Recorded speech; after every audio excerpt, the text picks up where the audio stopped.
গ্রেফতারের ঠিক 1 ঘন্টা আগে এক ব্যক্তির কাছে ছোটেন মনোজিৎ ও জেব কি তার পরিচয়? কসবা কাণ্ডে মঙ্গলবারই আদালতে অভিযুক্তদের বিরুদ্ধে একের পর এক অকাঠ্য প্রমাণ দাখিল করেছেন সরকারি আইনজীবী। এরপরেও পুলিশের তদন্তে উঠে আসছে আরও চাঞ্চল্যকর তথ্য।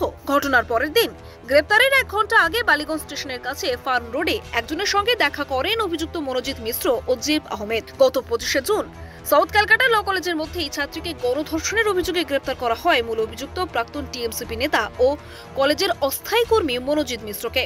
গ্রেফতার করা হয় কলেজের বর্তমান 2 ছাত্র প্রমিত মুখোপাধ্যায় ও জেব আহমেদকেও। পরে গ্রেফতার করা হয় আইন কলেজের নিরাপত্তা রক্ষী পিনাকি বন্দ্যোপাধ্যায়কেও। বুধবার আরও এক তথ্য সামনে আসে পুলিশের হাতে। ঘটনার পরের দিন গ্রেফতারের 1 ঘন্টা আগে বালিগঞ্জ স্টেশনের কাছে ফার্ম রোডে একজনের সঙ্গে দেখা করেন অভিযুক্ত মনোজিৎ মিশ্র ও জেব আহমেদ। ওই ব্যক্তি কে, কি কারণে তার সঙ্গে দেখা করেছিলেন গণধর্ষণ কাণ্ডের অভিযুক্তরা, খতিয়ে দেখছে পুলিশ।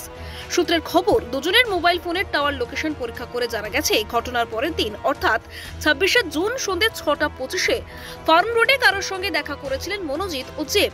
এর 1 ঘন্টা পর সন্ধ্যে 7টা 20 মিনিটে বোসপুকুরের তালবাগান এলাকা থেকে মনোজিৎকে গ্রেফতার করে পুলিশ। 7টা 35-এ ওই এলাকা থেকেই গ্রেফতার হন আরেক অভিযুক্ত জেব। ইতিমধ্যে পুলিশের একাধিক প্রমাণের সঙ্গে হুবহু মিলে গিয়েছে নির্যাতিতার বয়ান। এখন খতিয়ে দেখার, এই ঘটনার পর কি কাউকে ধরে আইনের চোখে ফাঁকি দেওয়ার চেষ্টা করছিলেন মনোজিৎ? এর আগেও বহুবার মনোজিতের বিরুদ্ধে নানা অভিযোগ ওঠে, তখন পুলিশকে জানিয়েও লাভ হয়নি বলেই অভিযোগ অনেকেরই। ইতিমধ্যে পুলিশ আদালতে যে নথি জমা করেছে তাতে মনোজিৎ মিশ্রকে প্রভাবশালী তকমা দেওয়া হয়েছে। কসবা গণধর্ষণ কাণ্ডে মনোজিতের বিরুদ্ধে যুক্ত করা হয়েছে অপহরণের ধারাও। মঙ্গলবার আলিপুর আদালতে আরও ধারা যুক্ত করার আবেদন জানায় পুলিশ। আদালত আবেদন মঞ্জুর করলে যুক্ত করা হয় 6টি নতুন ধারা। এর মধ্যে 3টি ধারা জামিন অযোগ্য। সব মিলিয়ে কসবা কাণ্ডে মোট 9টি ধারা যোগ করা হলো। পাশাপাশি আদালতে জমা দেওয়া নথিতে মনোজিৎকে প্রভাবশালী বলে উল্লেখ করেছে পুলিশ। পুলিশের দাবি, অভিযুক্তরা পরস্পর বিরোধী বয়ান দিয়ে তদন্তকে ভুল পথে চালিত করার চেষ্টা করছে। আপনি দেখছিলেন কলকাতা দর্পণ।